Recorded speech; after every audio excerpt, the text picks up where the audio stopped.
ଦର୍ଶକ ବନ୍ଧୁ, ମୁଁ ଆଜି କହିବାକୁ ଯାଉଛି ନାରୀ ବିଧବା ହୁଏ କାହିଁକି। ତା ପୂର୍ବରୁ ଟିକେ ଭିଡ଼ିଓକୁ ଲାଇକ୍ କରନ୍ତୁ।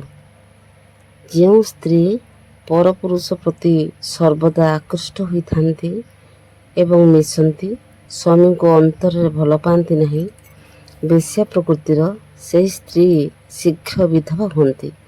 ଯେଉଁ ସ୍ତ୍ରୀର ପାଦର କାଣି ଆଙ୍ଗୁଠି ତଳେ ଲାଗେ ନାହିଁ, ସେହି ସ୍ତ୍ରୀ ଶୀଘ୍ର ବିଧବା ହୁଅନ୍ତି। ଯେଉଁ ନାରୀର ପାଦର ଅଗ୍ରଭାଗ ଓ ପଛଭାଗ ଭୂମି ସ୍ପର୍ଶ କରେ କିନ୍ତୁ ପାଦର ମଝି ଅଂଶ ଭୂମିକୁ ଲାଗେ ନାହିଁ, ସେ ନାରୀ ବିଧବା ହୋଇଥାନ୍ତି। ଯେଉଁ ନାରୀ ଚାଲିଲା ବେଳେ ପାଦ ଆଙ୍ଗୁଳି ଫୁଟୁଥାଏ, ସେମାନେ ବିଧବା ହୋଇଥାନ୍ତି।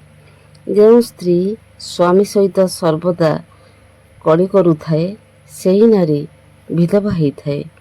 ଯେଉଁ ସ୍ତ୍ରୀର ମୁଣ୍ଡ ଛୋଟ, ସେମାନେ ମଧ୍ୟ ବିଧବା ହେଇଥାନ୍ତି।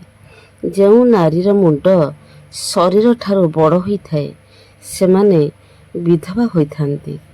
ଯେଉଁ ନାରୀର ଛାତିରେ ଲୋମ ଥାଏ, ସେମାନେ ସଦ୍ୟ ବିଧବା ହୁଅନ୍ତି।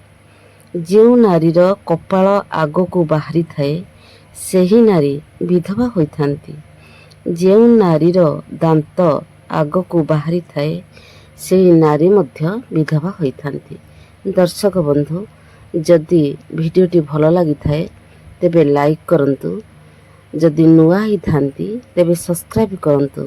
ମୁଁ ନୂଆ ନୂଆ ଟିପ୍ସ ନେଇ ଆପଣମାନଙ୍କ ପାଖକୁ ଆସିବି। ରହୁଛି। ଜୟ ଜଗନ୍ନାଥ।